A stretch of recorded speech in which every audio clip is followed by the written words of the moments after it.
is Monday, the 9th day of August, 2010. We'll have Gerald Celente coming up in the middle of the next hour for a full hour and a half with his monthly visit with us, the top trends forecaster out there on the face of the globe.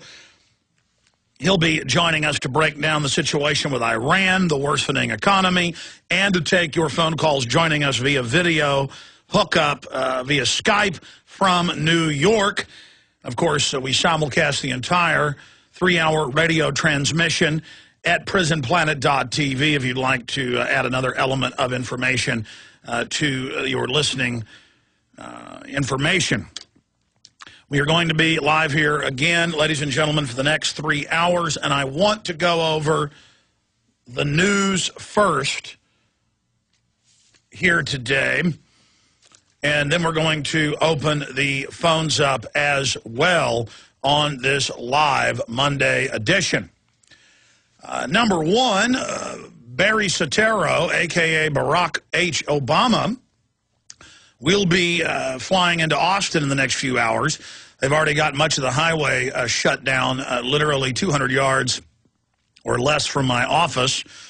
And there are just police all over the streets of Austin, I guess, to protect the imperial puppet and to give the illusion that the imperial puppet actually runs anything. The truth is the imperial puppet has the lowest approval rating of any president in modern U.S. history, and it's got a long way to go in its downward slide to infamy. They built him up as the messianic leader who would fix all of our problems, and of course he was there just to sucker the public and to stall them while world government was being established. But we have a little surprise for Barry Soetoro today here on the radio show. And I'll announce that surprise at the start of the next hour, and it'll be up at prisonplanet.com for everyone, just to commemorate his visit to Austin, Texas. And I was listening to local news radio 590 this morning, and there's going to be a big demonstration down at UT. He's going to first speak at a $5,000 a plate luncheon at high noon at the Four Seasons on the river in downtown Austin, on the Colorado River, and then he will travel from there to UT's Gregory Gym at 2 p.m. today. It says causing street closures and traffic delays well into the afternoon. And, of course, Michelle is still enjoying her multi-million-dollar taxpayer-paid-for party, and they're closing the beaches and the rest of it. The media says it's $500,000 or so they're spending, but they're not counting Air Force Two and all the rest of the security. But that in itself is a distraction. The media is focusing in on Michelle Obama, the puppet first lady, instead of the big banks stealing trillions. They'll focus in on Obama, who is their front man and meant to take the fall for all of their corruption, just like the Republican puppet, whether it's Mitt Romney or many of the other Republicans that they've got lined up, like Sarah Palin. Even if they were good people, which they're not going to be able to really change anything as president. But still, they will take the blame for it instead of the media focusing in on where the real solution lies, and that is at the state level through nullification, taking our states back. That remedy the founders gave us in the 9th and 10th Amendment to block the unconstitutional, criminal, out-of-control usurpations of the federal government. So that is coming up today. We're going to go to break here in a moment, and when we come back, I will get into the economy, and boy, are there some big developments on that front. CNBC, we are in the equivalent of a Great Depression. That's the headline. We'll get into 86 days to decide. Activists say Tea Party imposters infiltrating elections. We'll get into more on the Bill and Melinda Gates Foundation funding La Raza and Mecha and others. We'll get into a bunch of news dealing with the Gulf oil spill and a lot more coming up today. Stay with us. Gerald Celente is coming up in about an hour and a half with us. He'll join us for more than an hour, and we'll have open phones, always informative with his monthly visits.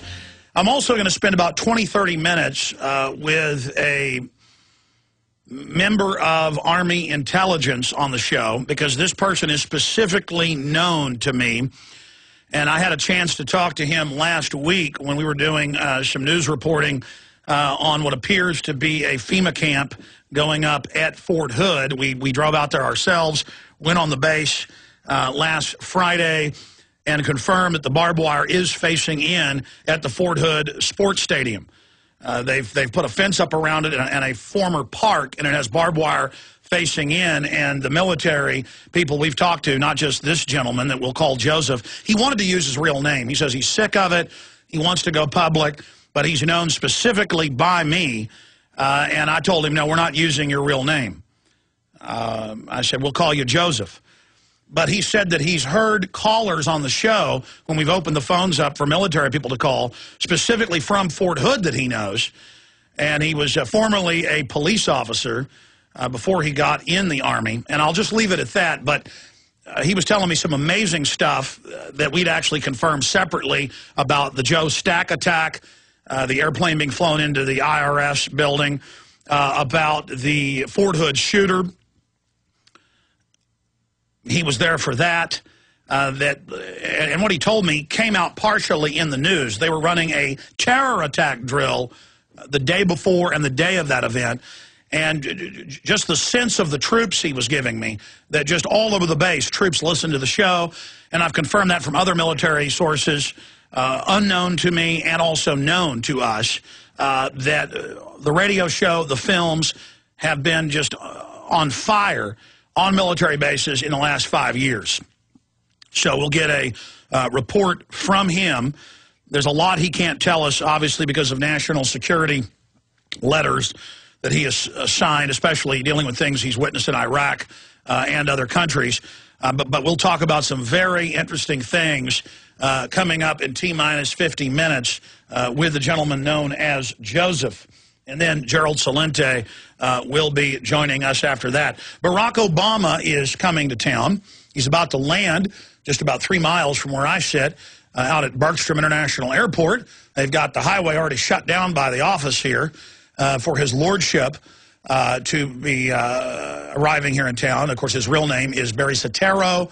And we've got a special little InfoWar treat for the president that we'll launch here on the radio show. I'll actually do that at the bottom of the hour, coming up in 22 minutes. When we come back from break at the 33 after, I'll launch this here on the air, dealing with Barry Soetoro, a.k.a. Barack H. Obama. Okay, let me just read to you a few of the stacks we have here. UN says Pakistan floods worse than 2004 tsunami. Massive deaths happening there, affecting 13.8 million people who are in danger of being killed by the deluge. Also, they're reporting record hot temperatures in Moscow and serious wildfires there. And the media is saying, see, it's global warming. But meanwhile, Florida State University reports that the 2010 global tropical cyclone activity is again at a record low. So both typhoons in the east and hurricanes in the west, they are very, very weak this year. And, of course, Russia declares state of emergency as at Ural's nuclear town, where they produce a lot of their nuclear material for weapons and reactors. That is all going on today. But I just wanted to illustrate, there are tens of thousands of different weather regions and subregions in the United States and in Russia and just worldwide. There are tens of thousands of different regions depending on how you break it down. And you can always point at certain regions and say, look, they're having unusual weather. But if you look at the overall aggregate of weather systems, the only thing that is normal is constant change. That's why Lord Monckton and myself and many others always point out, just because you're having record cold in many areas of the world at any one time, that's completely normal, because you're always having record highs and record colds depending on where you are on the planet. But it's global averages that show that in the last 15 years, the world has not been heating, and the last 10 started a cooling trend. But now, because the sun has flared back up and increased the amount of different forms of radiation and heat it's putting off, most scientists agree you're going to now see the heating trend begin again.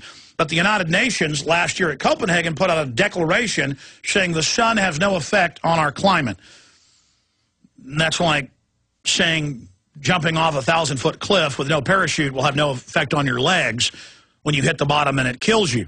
I mean, it's just amazingly ridiculous. But every summer they hype global warming, saying, look how hot it is.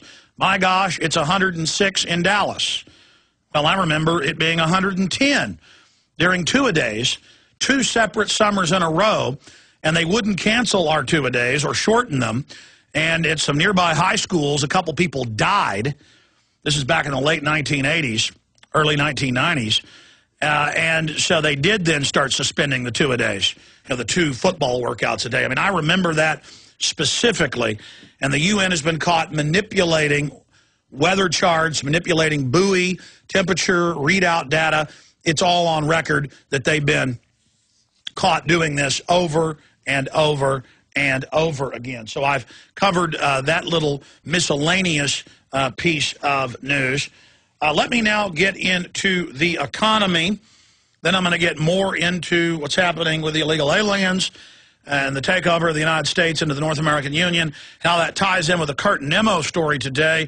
Bill and Melinda Gates Foundation gave millions to La Raza. We've also seen a serious military escalation. Reuters is reporting North Korea has fired artillery near its sea border, very close to ships. And, of course, yesterday, North Korea seized a South Korean fishing boat that was in a disputed territorial water area between North and South Korea. And also in the military section of news, we're seeing more saber-rattling by the United States and Israel threatening to attack Iran. And Iran is saber-rattling back. I don't think that's a very good idea, but they're doing it.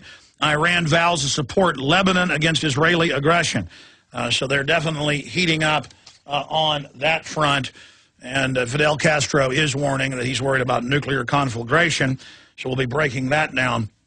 But right now, let's get into the economic news stack today. This is from CNBC. We have all of this linked up at Infowars.com and PrisonPlanet.com. That's why I love the websites. They started out 13 and a half years ago, Infowars.com did, so I could post links to reports and legislation and documents so that people would have a place while listening to the live radio show to go check out the claims I was making. And that's still the main reason we have Infowars.com and PrisonPlanet.com, though it's grown from there. We are in the equivalent of a Great Depression, strategist says. The midsummer rally is over and stocks will begin to downward leg before bottoming in October as the world economy is in what looks like a Great Depression. Robin Griffiths, a technical strategist at Cazenova Capital, told CNBC this morning. And this is what a lot of the other analysts are saying, looking at the similar charts from the 1920s and early 1930s. They say that it mirrors those charts, and that's what Bob Chapman, Dr. Paul Craig Roberts, Gerald Celente, Webster Tarpley, and many other economists and experts we've had on have concurred with. Equities are for losers and bond markets for winners. Equities are simply for people who like losing money. He went on to say a double dip is inevitable and imminent as Keynesian stimulus measures have never worked anywhere. We are in the equivalent of a Great Depression following 3 years of credit crisis, he added. But there will be some winners and relative overperformers in the stock market. Yeah, the Federal Reserve insiders. Firms like Caterpillar will do well. America has some great companies, and Cat is one of them. I also like the German market. Yeah, they've blocked the pension fund rating, and they've also blocked the brokerage firms coming in and rating the euro. Exports are doing well and will be further boosted by performance of the euro over the last 12 months. German exports rose by a higher than expected 3.8% in June. That's because their government protects their domestic production, their manufacturing system. In June, following strong demand from across the world for German goods, according to data released Monday.